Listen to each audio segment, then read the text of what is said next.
Ozone layer depletion आपका आज का टॉपिक है। ओजोन पहले है क्या चीज़? ओजोन दरअसल ऑक्सीजन का एक दूसरा शक्ल है, बट ऑक्सीजन नहीं है। ओजोन दरअसल जिस तरह ऑक्सीजन में O2 है, 2 ऑक्सीजन है, जब इसके अंदर एक और ऑक्सीजन का एटम आ जाए तो ये बनेगा O3। ये जो O3 है जिसमें 3 ऑक्सीजन के एटम्स आपस में मिले हुए हैं, इसका नाम है ओजोन। ये ब्लूइश कलर का है और इसकी बड़ी अजीब सी बदबू होती है। अगर आप किसी इलेक्ट्रॉनिक के दुकान में जाए जहाँ टीवी वगैरह लोग बनाते हैं तो वहाँ पर इसकी बू नज़र आई है। कभी तार जल जाते हैं तो अजीब सी जो बू फील करते हैं जले हुए वायरिंग की, वो दरअसल ओजोन है। ओजोन लेयर हमारे ज़मीन के सतह ऊपर जो है एक लेयर उसने बनाया हुआ है बहुत ऊंचाई पे।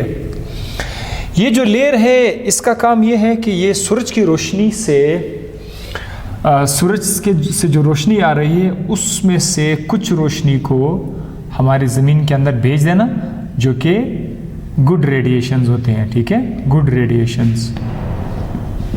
और सूरज की रोशनी से कुछ और रेडिएशंस भी आते हैं जिसका नाम है बैड रेडिएशंस। मोस्टली आप उसको यूवी अल्ट्रावायलेट रेज भी बोलते हैं। सूरज की रोशनी जो बज़ाहिर है एक बहुत सिंपल रोशनी लगती है, इसके अंदर कई मुख्तलिफ किस्म के लाइट्स मौजूद होते हैं जिनमें से कुछ बहुत ज़्यादा जहरीले हैं, बहुत ज़्यादा हार्मफुल है। तो ओजोन का मकसद ये है कि ये जो बैड रेडिएशंस है इसको क्या करे, फिल्टर करे, इसको आने ना दे। ठीक है, वो नहीं आएंगे यहाँ पर जब तक ये ओजोन लेयर है। अब ये तो एक फ़ायदा है। अब इंसानों ने ज़मीन पर अपने फ़ायदे के लिए बहुत सारे असरात ढूंढ लिए, लेकिन वो जो असरात है वो कभी कभी इंसान के नुकसान में चले जाते हैं। जैसे कि इंसान ने एक किस्म का सॉल्वेंट बनाया क्लोरोफ्लोरोकार्बन के नाम से, बड़ा मशहूर कंपाउंड है, CFCs भी इसको बोलते हैं।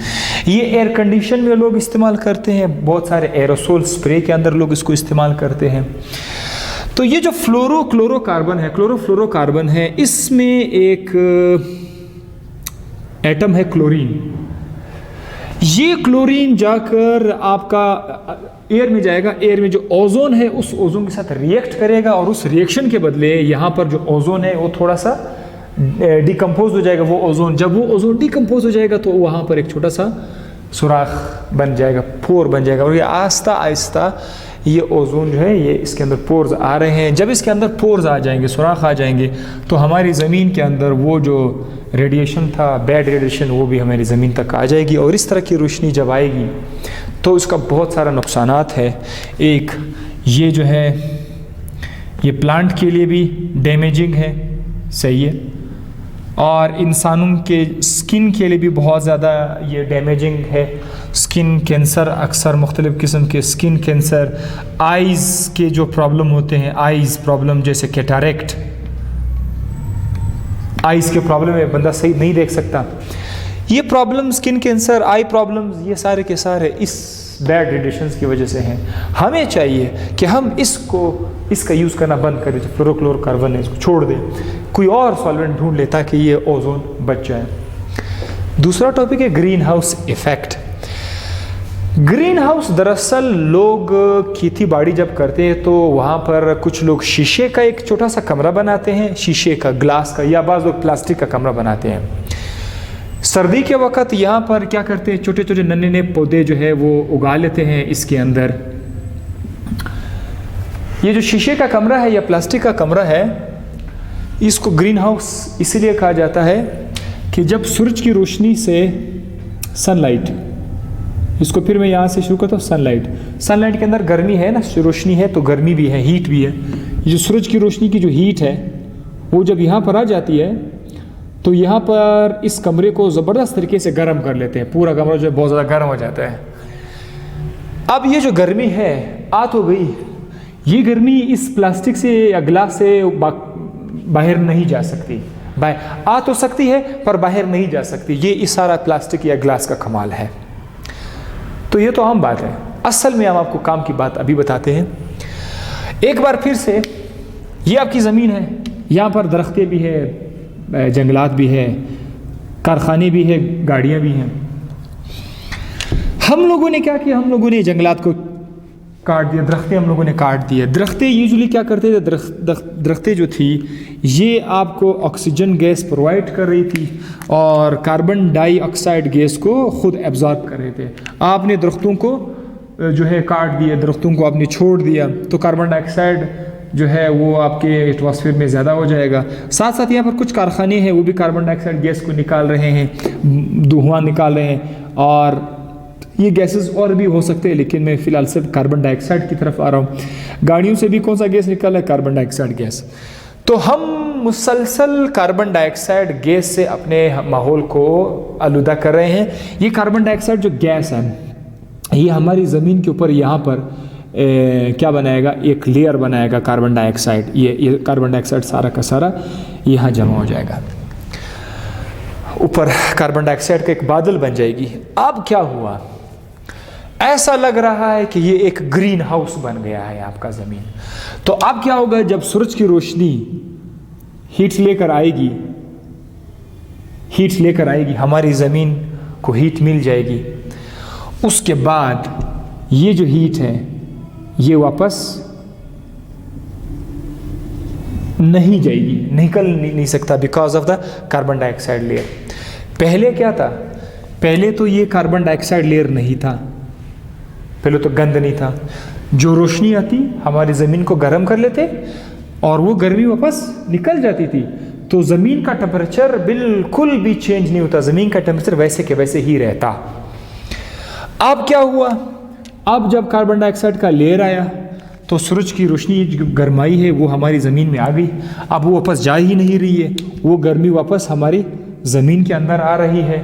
तो ज़मीन का जो टेम्परेचर है, पूरी दुनिया का जो टेम्परेचर है, वो आहिस्ता आहिस्ता से पहले कम था, बढ़ गया टेम्परेचर, और भी बढ़ गया टेम्परेचर, आहिस्ता आहिस्ता क्या हो रहा है, बढ़ रहा है।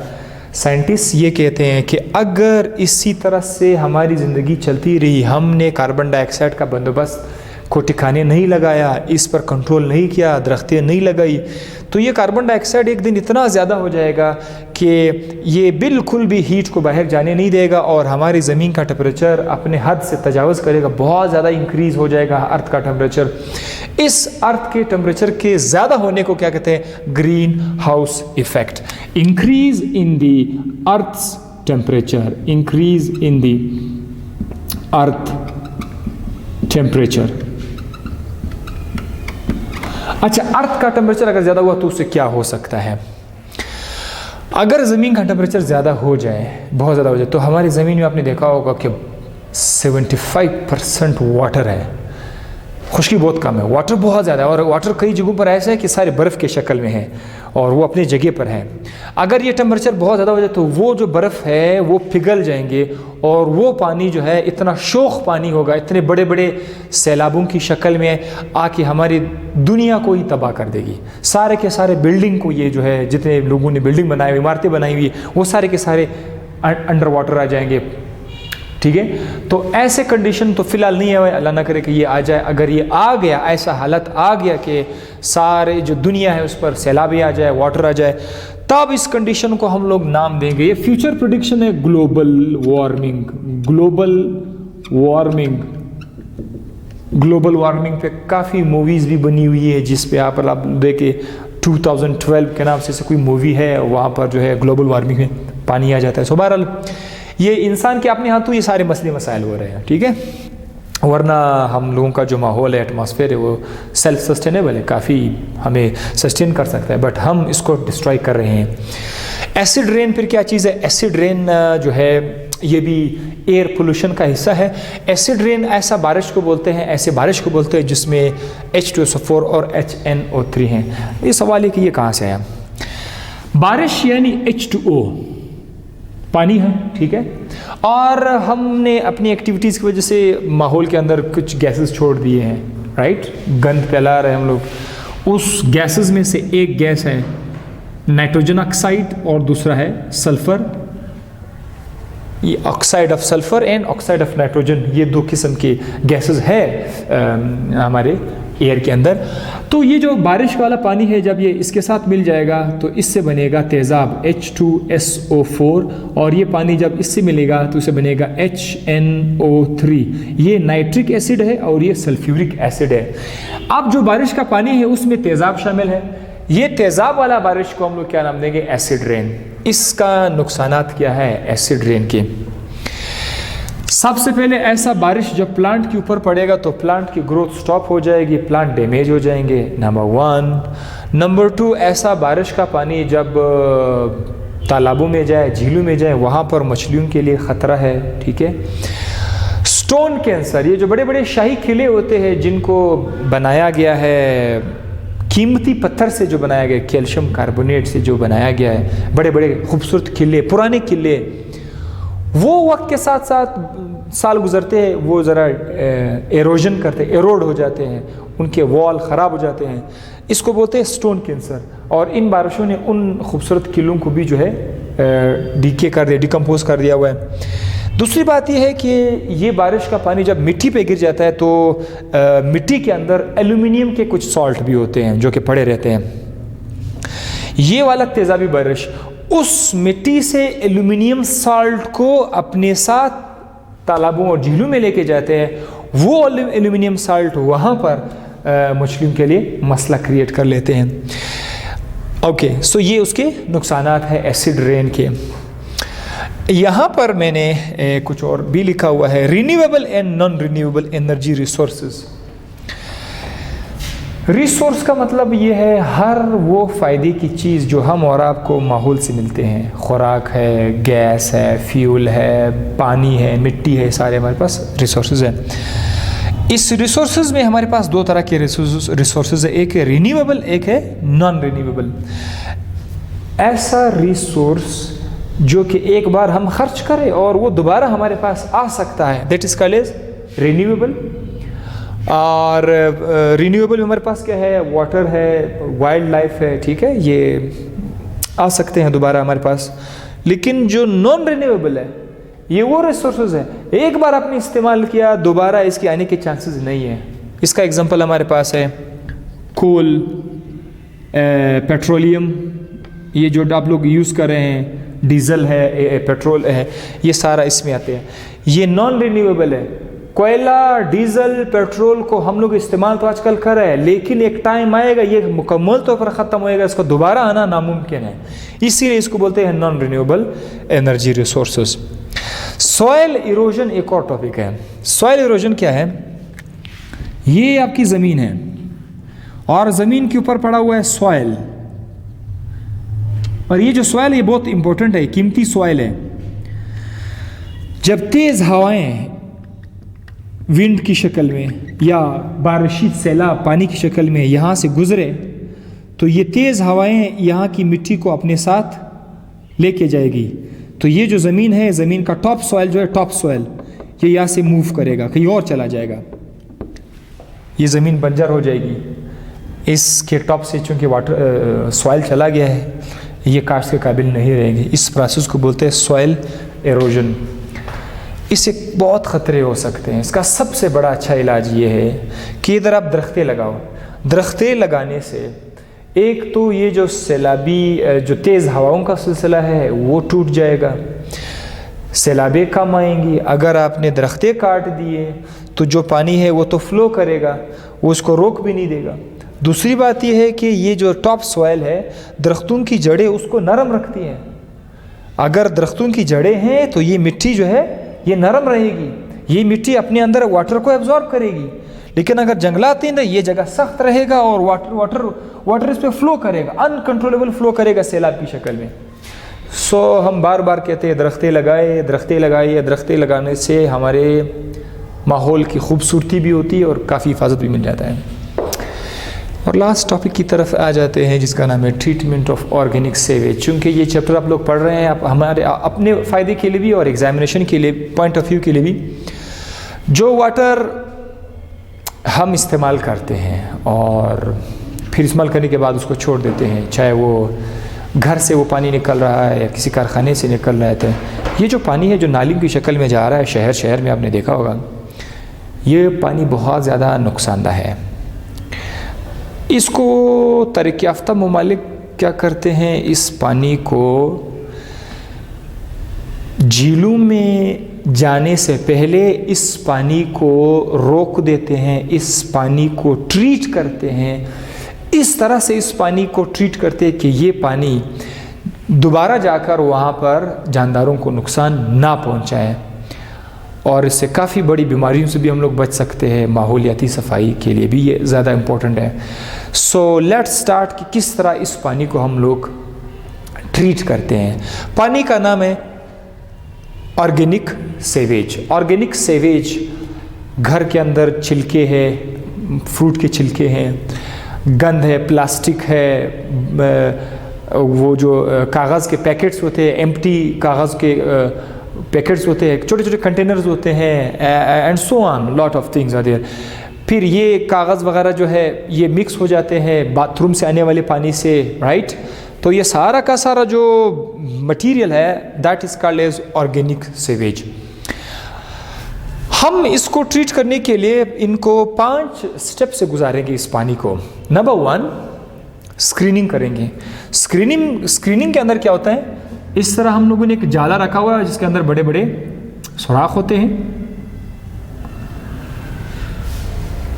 जब यहां से वाटर गुजर जाते हैं तो वाटर के अंदर अगर बड़े बड़े पार्टिकल्स है, लेट्स सपोज बड़े कागज़ है, प्लास्टिक है, छिलके है, डिकम्पोज्ड फ्रूट्स है, वो सारे के सारे यहाँ पर रह जाएंगे। ठीक है, यहाँ पर क्या हो जाएंगे, रह जाएंगे, बड़े बड़े पार्टिकल्स यहाँ पर रह जाएंगे, और बाकी जो पानी है वो यहाँ से आगे चला जाएगा। उस पानी के अंदर अब आपको बड़े बड़े साइज़ की चीज़ें नज़र नहीं आएंगी, अलबत्ता उसमें भी काफ़ी ज़्यादा कचरा पड़ा होगा। सो स्टेप नंबर 1 जब क्लियर हो जाएगा तो स्टेप नंबर 2 शुरू हो जाएगा, सेटलिंग इन ग्रिट टैंक। ये जो पानी आ रहा है हम उसके सामने ग्रिट रखेंगे। ग्रिट के अंदर फिर छोटे छोटे सुराख होते हैं ऐसे, इसको बोलते हैं ग्रिट। इसके दरमियान काफ़ी फासला है, इससे पानी गुजर सकते हैं। यहाँ से हम लोग क्या करते हैं, वाटर को ले जाते हैं, पास करते हैं यहाँ से।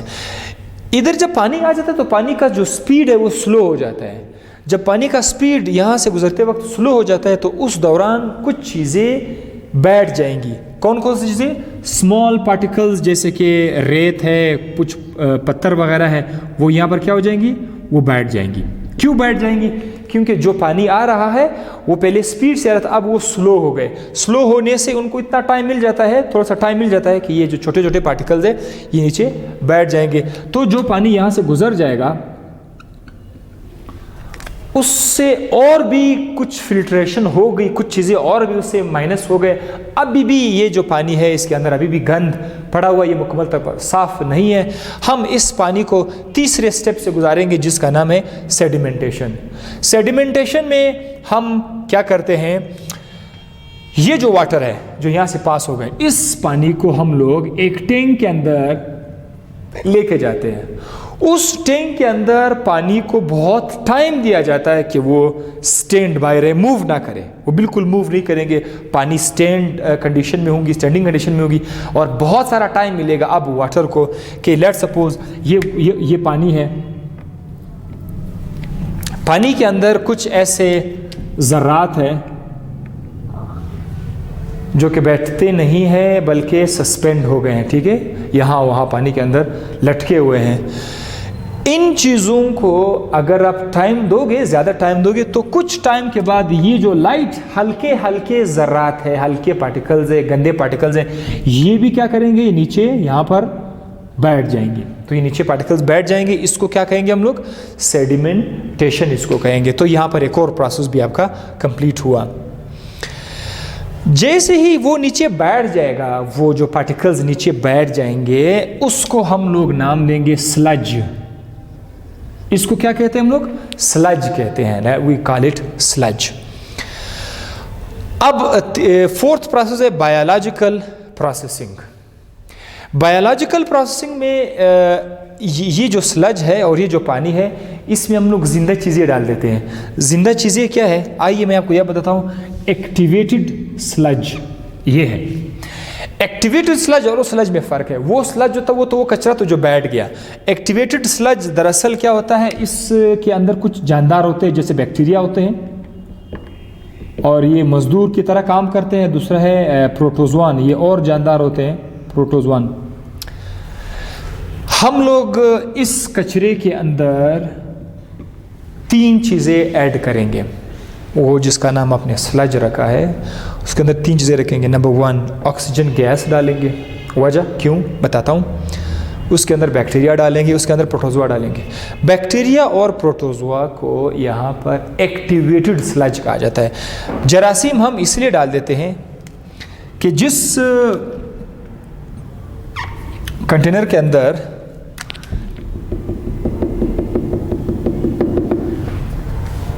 ज़रात है, ऑर्गेनिक पार्टिकल्स है, गले सड़े हुए खुराक के पार्टिकल्स है, उसको हम लोगों ने क्या करना है, तोड़ देना है, डिकम्पोज करना है। डिकम्पोज करने के लिए आप जरासीम डाल दें, बैक्टीरिया डाल दें। बैक्टीरिया डाला, बैक्टीरिया को दरअसल आप लोग क्या नाम दोगे, एक्टिवेटेड स्लज।